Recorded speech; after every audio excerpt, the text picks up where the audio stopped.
Oke, baik teman-teman. Saya Azizatu Zahro. Kita akan lanjut ke uji statistik selanjutnya, yaitu adalah uji asumsi klasik. Uji asumsi klasik adalah uji atau syarat wajib yang harus dilakukan, harus dipenuhi jika kita ingin menggunakan metode regresi linear berganda. Uji ini terbagi menjadi 4, teman-teman. Pertama ada uji normalitas, kedua ada uji linearitas, kemudian ada uji heteroskedastisitas, dan terakhir uji multikolinearitas. Dari uji normalitas, linearitas, dan heteroskedastisitas, kita harus memastikan bahwa nilai signifikansinya lebih besar dari 0,05. Sementara untuk uji multikolinearitas, kita harus make sure nih teman-teman kalau nilai toleransinya harus lebih besar dari 0,1 atau 0,10. Sementara untuk nilai VIF-nya atau variance inversion factor-nya itu harus kurang dari 10. Nah, kita lanjut aja ke SPSS ya teman-teman ya. Di SPSS ini kita langsung ke variable view ya. Di variable view ini kita ketik X1 di sini, kemudian enter, X2, kemudian Y. Bagian labelnya kita tulis nama dari variabel X1 kita. X1 kita itu ada pelatihan. Kemudian X2-nya motivasi kerja.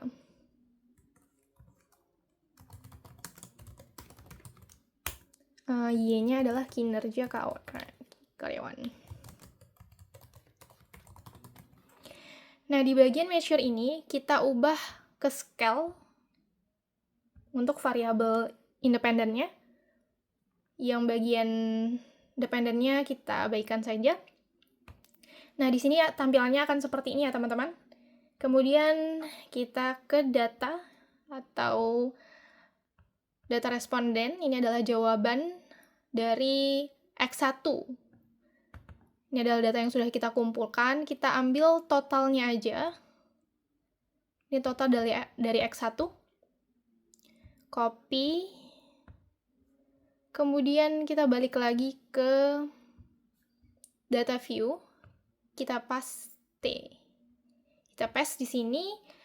Begitu juga seterusnya untuk bagian variabel X2-nya. Bagian Y-nya juga begitu ya, teman-teman. Oke, setelah semuanya udah di copy paste di sini, kita langsung ke analyze, teman-teman. Analyze bagian regression, kemudian kita ke linear. Di linear ini kita make sure kalau bagian variabel X1 dan X2-nya itu ada di independent. Kemudian variabel Y-nya di dependent. Nah, di statistik ini kita pastiin juga model fit-nya ke checklist, estimate-nya juga ke checklist, dan ini bagian collinearity diagnostiknya juga di checklist. Kemudian continue dan lanjut ke plots-nya, teman-teman. Di plots ini kita ke bagian sheet-nya itu di Y. Kemudian untuk CP rate-nya di X. Kemudian bagian histogramnya dan normal probability plotnya juga jangan lupa untuk di checklist. Kemudian continue. Nah, di bagian save nih teman-teman, kita harus make sure juga di bagian residual di standardize-nya juga di checklist. Kemudian continue. Setelah itu baru kita klik OK dan hasilnya seperti ini. Nah, ini adalah hasil yang nantinya akan kita interpretasikan nih, teman-teman. Oke, seperti yang udah kita ketahui bersama bahwa uji asumsi klasik itu terbagi menjadi 4 jenis ya. Normalitas, multikolinearitas, heteroskedastisitas, dan linearitas. Pertama kita bahas dulu uji normalitas ya, teman-teman. Uji normalitas itu bisa dilihat dari histogramnya. Kalau bentuknya itu seperti ini ya, teman-teman, histogramnya, di mana grafiknya menyerupai gunung simetris, di mana dia tuh mendekati kurva lonceng. Maka data dia anggap normal. Kemudian ada di p-plotnya ya, teman-teman. P-plot ini jika titik-titiknya berjejer rapat seperti ini ya, teman-teman. Mengikuti garis diagonal, maka data normal. Kemudian ada uji one sampel Kolmogorov-Smirnov. Ini kita akan lakukan uji lagi di statistiknya. Jadi untuk Kolmogorov-Smirnov, kita uji lagi ya. Kita ke analyze, kemudian cari non-parametric test, lalu legacy dialog. Kemudian kita ke one sample. Nah, setelah itu bagian unstandarnya kita pindahin ke sini, kemudian kita pencet. Oke. Nah, ini adalah uji Kolmogorov-Smirnov test. Nah, lihatnya gimana untuk menentukan bahwa dia lebih besar dari 0,05 di sini. Asymptotic to tile 0,200. Jadi uji one sample Kolmogorov-Smirnov ini adalah yang paling pasti, di mana nilai asimnya atau sigtotyl-nya nilainya itu 200 atau 0,200, yang mana lebih besar dari 0,05, maka data tersebut berdistribusi normal. Kemudian kita lanjut ke uji multikolinearitas, teman-teman. Uji multikolinearitas itu bisa kita lihat dari sini. Jadi, uji multikolinearitas itu tujuannya untuk memastikan bahwa tidak ada hubungan erat antar variabel bebas. Jadi, antara pelatihan dan motivasi kerja, mereka tidak memiliki hubungan yang erat, gitu. Dimana syaratnya itu nilai toleransinya harus tadi ya teman-teman ya, lebih besar dari 0,1 dan nilai VIF-nya harus kurang dari 10. Maka interpretasinya seperti ini ya teman-teman ya. Berdasarkan tabel 4.11 gitu. Di sini di penelitian kita dia ada di tabel 4.14. Ya, jadi berdasarkan tabel 4.11 gitu teman-teman ya. Berdasarkan tabel 4.11 diketahui bahwa nilai VIF-nya variabel pelatihan X1 dan variabel motivasi kerja X2-nya itu 3.919, di mana lebih besar kurang dari 10, dan nilai toleransinya tolerance value-nya 0,255 yang lebih besar dari 0,1. Maka data penelitian tersebut tidak terjadi multikoloniaritas. Oke, selanjutnya itu ada uji heteroskedastisitas nih teman-teman. Uji heteroskedastisitas ini adalah uji yang bertujuan, jadi uji heteroskedastisitas ini adalah uji yang bertujuan untuk memastikan variance data tetap stabil atau tidak menyebar, tidak beraturan. Di mana syaratnya itu teman-teman bisa kita lihat dari sini di scatter plot-nya. Titik-titik pada grafik menyebar secara bebas, menyebar bebas dan tidak membentuk pola tertentu. Menyebar di atas serta di bawah angka 0 ini ya. Jadi jika titik-titiknya menyebar seperti ini, tidak bergerak membentuk garis melengkung atau menyempit, maka tidak terjadi heteroskedastisitas. Oke, selanjutnya adalah uji linearitas. Kita langsung ketik aja seperti biasa variabelnya X1, X2, dan Y. Di label tulis nama dari X1 kita. Begitu juga di X2-nya.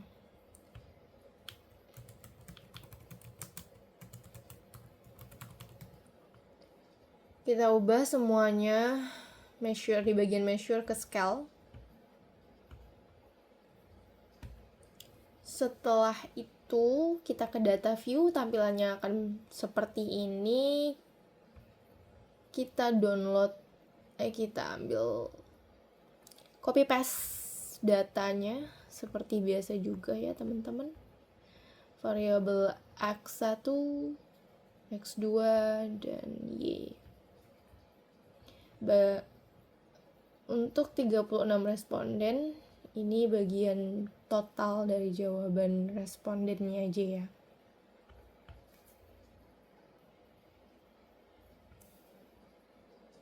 Setelah itu kita ke analyze, compare means, X2-nya ke independent semua, bagian X-nya. Variabel X maksudnya, lalu kinerja karyawan, variabel Y-nya. Kemudian di option, biarkan bagian sel statistiknya sesuai default seperti ini. Kemudian checklist test for linearity-nya, kemudian continue, dan oke. Hasilnya akan seperti ini teman-teman, 2 tabel yang akan kita interpretasikan, itu kinerja karyawan, motivasi, ini X2, yang ini X1-nya.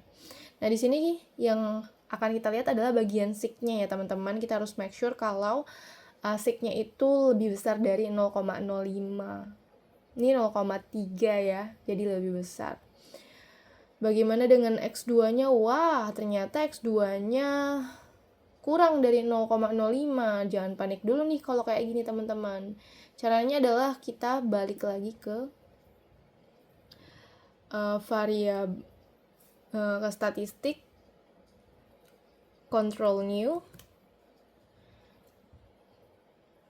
kita tadi variabel 2 ya teman-teman, yang variabel X2 yang tidak memenuhi syarat dan ketentuan di mana nilai signifikansinya itu seharusnya lebih besar dari 0,05.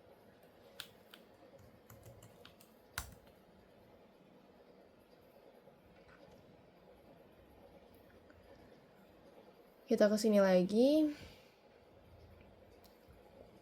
Kita ambil yang bagian variabel X2-nya aja.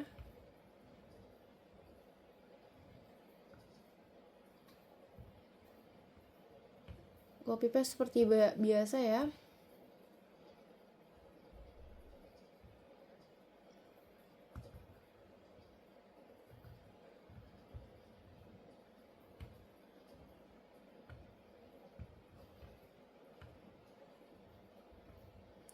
Setelah itu kita uji lagi ya.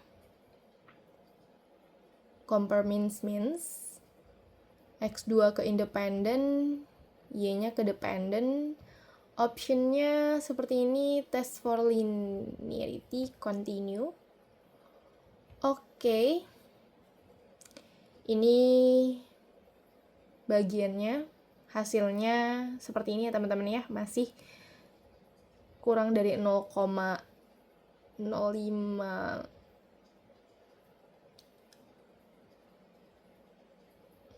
Nah, seharusnya lebih besar ya, itu malah.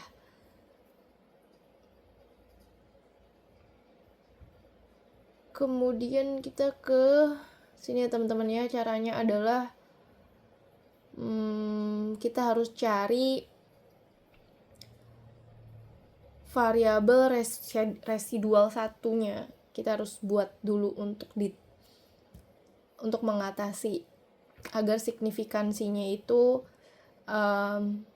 lebih besar dari 0,05, karena itu adalah syaratnya. Pertama yang harus kita lakukan adalah, jadi kita akan melakukan transformasi data nih teman-teman. Kita akan mengubah data X2-nya. Sebelum kita transform, kita lakukan analisis linear dulu. Sebelum kita transform, kita lakukan analisis regresi linear dulu. Ke analyze, kemudian regression, linear, X2-nya independen, Y-nya di dependent seperti biasa, kemudian bagian save di residual kita checklist unstandardized-nya, kemudian continue, kemudian oke. Nah, kita udah punya nih residualnya. Setelah ini baru kita transform ke compute variable. Ini kita ganti jadi, ini nggak boleh sama ya target variabelnya, kita ganti jadi motivasi, karena tadi variabel motivasi X2 yang bermasalah. Terus kita pindahin X2 nya itu ke numeric expression, kita kurangi 0,50, lalu kita kalikan dengan unstandardized residual. Kemudian kita klik OK. Setelah itu kita analyze lagi. Ini udah selesai ya teman-teman ya. Kita analyze lagi ke compare means, kemudian kita pindahin nih yang X2 aslinya, kita ganti ke motivasi. Setelah itu oke, dan hasilnya seperti ini ya teman-teman. Kenapa datanya nggak keproses atau nggak keoleh? Karena standard deviation-nya 0 semua nih, berarti di datanya tuh ada masalah. Kita cek datanya. Nah, di sini kita ganti aja jadi 24 ya. Ini juga 24.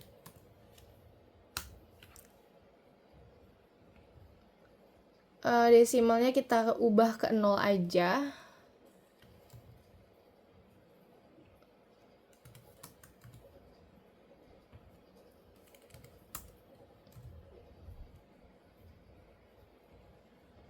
Jadi tampilannya seperti ini. Kemudian kita analyze lagi, compare means, optionnya udah ya, oke, continue, kemudian oke. Nah, hasilnya jadinya sudah sesuai dengan syarat dan ketentuan ya, dimana nilai signifikansinya lebih besar dari 0,05. Maka nantinya interpretasinya akan seperti ini.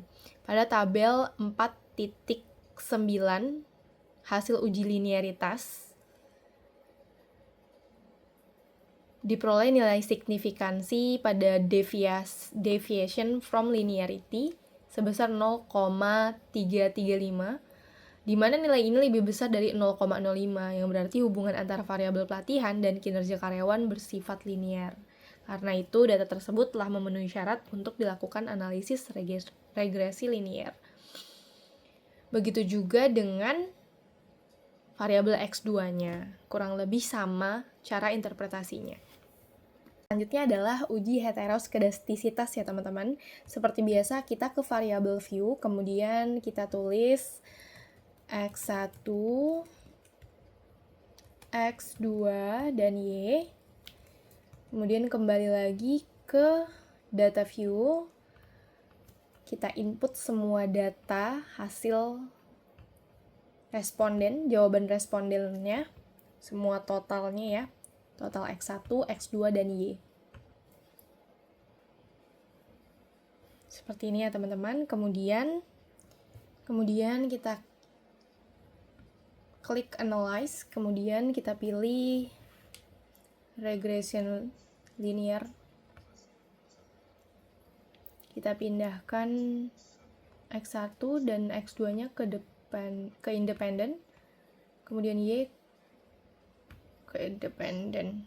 Kemudian kita klik save, centang standardize, kemudian continue dan oke. Di sini kita udah dapat residual res 1. Kemudian kita transform, kita compute variable, kemudian target variabelnya adalah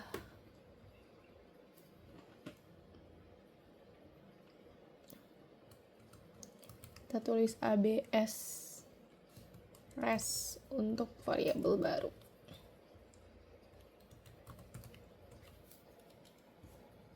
Setelah itu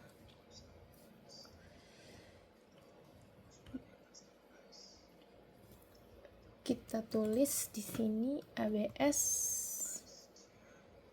di bagian numerical expression kita tulis ABS, kemudian buka kurung, masukkan standardize-nya, tutup kurung, lalu oke. Di sini kita udah punya data absolutnya nih teman-teman. Data ini nantinya akan kita pakai untuk pengujian heteroskedastisitasnya. Selanjutnya kita analyze, pilih regression, linear,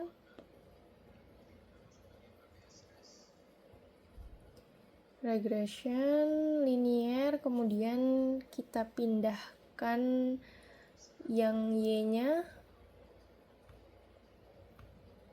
masukkan ABS res. Klik save, hilangkan centang unstandardized-nya. Continue, kemudian klik OK. Kita lihat di sini bagian koefisiennya. Fokus pada nilai signifikansinya ya.